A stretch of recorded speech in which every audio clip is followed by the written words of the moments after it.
नमस्कार दोस्तों, स्वागत है आप सभी का ग्रीन टीवी के कार्यक्रम किसान बुलेटिन में और मैं हूं आपकी दोस्त अंशु कुमार। दोस्तों, आज की बुलेटिन में सबसे पहले नजर डालेंगे सरकार द्वारा शुरू किए जा रहे डिजिटल सर्वे पर, जिसके तहत आसानी से किसानों को मिलेगा योजनाओं का लाभ। इसके बाद जानेंगे खेत में तालाब बनवाने पर कौन सी सरकार दे रही है सब्सिडी। फिर आपको बताएंगे आईएमडी द्वारा जारी किए गए मौसम के पूर्वानुमान की पूरी जानकारी। किसानों को सशक्त बनाने और उन तक सरकार की सभी योजनाओं का लाभ पहुंचाने के लिए केंद्र सरकार द्वारा तरह तरह की योजनाएं चलाई जा रही है।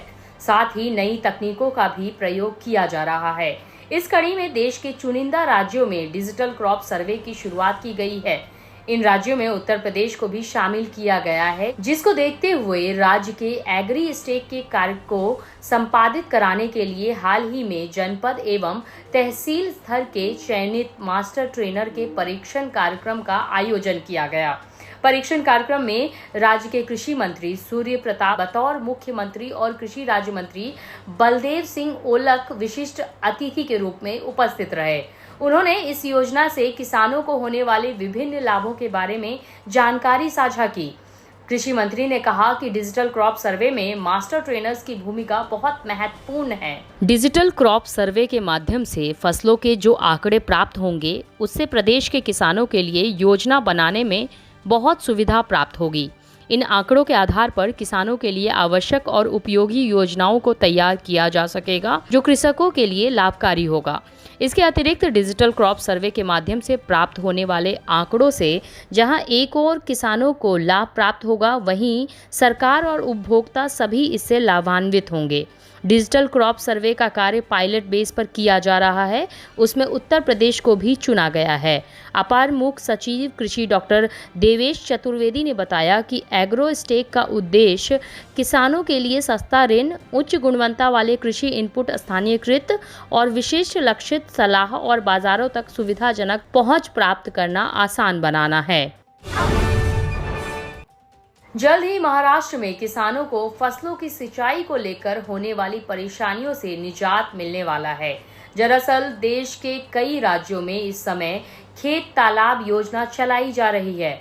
उन्हीं के तर्ज पर महाराष्ट्र सरकार ने भी राज्य में ऐसे किसानों को सब्सिडी देने का प्लान बनाया है जो अपने खेतों में तालाब का निर्माण करवाएंगे। इसके लिए महाराष्ट्र के कृषि मंत्री धनंजय मुंडे ने अधिकारियों को निर्देश दे दिया है। दरअसल महाराष्ट्र के नए कृषि मंत्री धनंजय मुंडे ने शनिवार को पहली बार मंत्रालय में कृषि विभाग के अधिकारियों के साथ बैठक की।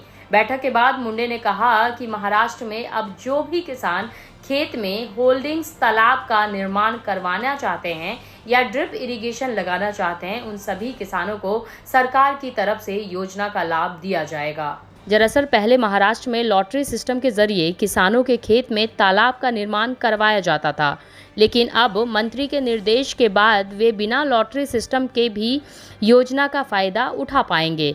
खास बात यह है कि खेत में तालाब का निर्माण कराने वाले किसानों को योजना के नियम के तहत आवेदन करना होगा।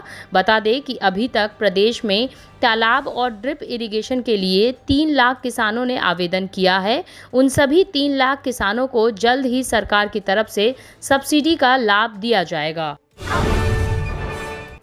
दिल्ली, पंजाब, हरियाणा, हिमाचल प्रदेश, उत्तराखंड समेत अन्य राज्यों में जहां मॉनसून का कहर देखने को मिल रहा है, वहीं कई राज्य ऐसे भी हैं जहां अभी भी किसान सूखे की मार झेल रहे हैं।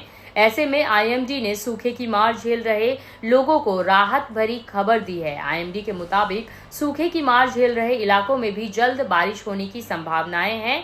आईएमडी की ओर से दी गई जानकारी के मुताबिक अगले 24 घंटों के दौरान झारखंड और उड़ीसा के अलग अलग स्थानों पर भारी से बहुत भारी वर्षा होने की संभावनाएं हैं। अगले 2 दिनों के दौरान हिमाचल प्रदेश और उत्तराखंड में भी भारी बारिश की संभावनाएं जताई जा रही है। वहीं दूसरी तरफ जहां मॉनसून के दौरान अब तक बिहार, झारखंड, उड़ीसा और बंगाल के अधिकांश जिलों में औसत से कम बारिश होने से किसान काफी चिंतित है।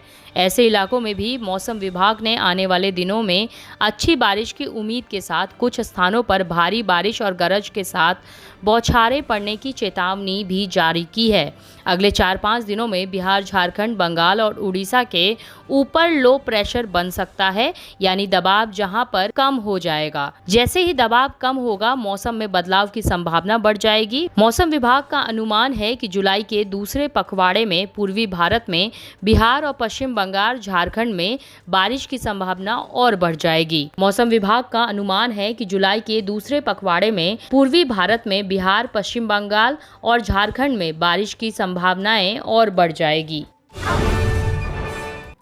उत्तर प्रदेश के अमेठी जिले में पीएम सम्मान निधि का लाभ सरकार सेवक के साथ कुछ मृतक किसान भी लेते हुए पाए गए हैं। दरअसल हाल ही में जब 14वीं किस्त आने से पहले आधार प्रमाणीकरण ई-केवाईसी की प्रक्रिया शुरू की गई, तो जांच में पाया गया कि जिला में लाभ लेने वालों की सूची में 1067 मृतक किसानों भी शामिल है। इसके अलावा 31 सरकारी सेवक भी जो जांच के दायरे में हैं। हरियाणा के बाढ़ पीड़ित किसानों की मदद के लिए कुरुक्षेत्र के पिहोवा कस्बे के किसान गुरलाल अशमानपुर ने बड़ा दिल दिखाया है। उन्होंने 5 एकड़ में रोपी गई अपनी फसल को ट्रैक्टर से नष्ट करवाकर उसमें नर्सरी के लिए धान की बिजाई कर दी है। अब से 18 से 21 दिन बाद ये नर्सरी तैयार हो जाएगी, जिसे बाढ़ पीड़ित किसान मुफ्त में ले जाकर अपने खेत में दोबारा रुपाई कर सकते हैं।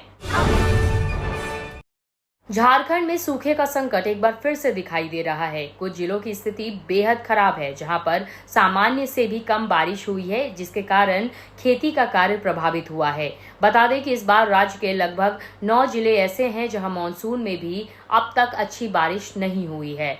इनमें बोकारो, पलामू, धनबाद, रामगढ़, गुमला, दुमका, चतरा, रांची और जमशेदपुर का नाम शामिल है। हाल ही में ऐसी खबरें आई हैं कि कीमत ज्यादा होने की वजह से टमाटर की तस्करी शुरू हो गई है। भारत नेपाल बॉर्डर इलाके के गांव और शहरों में रहने वाले लोग चाइनीज टमाटर का स्वाद चख रहे हैं। खासकर बिहार और उत्तर प्रदेश की सीमांचल इलाके में चीन के टमाटर को खपाया जा रहा है। इसके लिए नेपाल के रास्ते चाइनीज टमाटरों की तस्करी हो रही है। हालांकि बॉर्डर पर तैनात जवान और पुलिस कर्मियों ने तस्करियों को टमाटर के साथ पकड़ भी रहे हैं। इसके बावजूद टमाटर की तस्करी नहीं रुक रही है।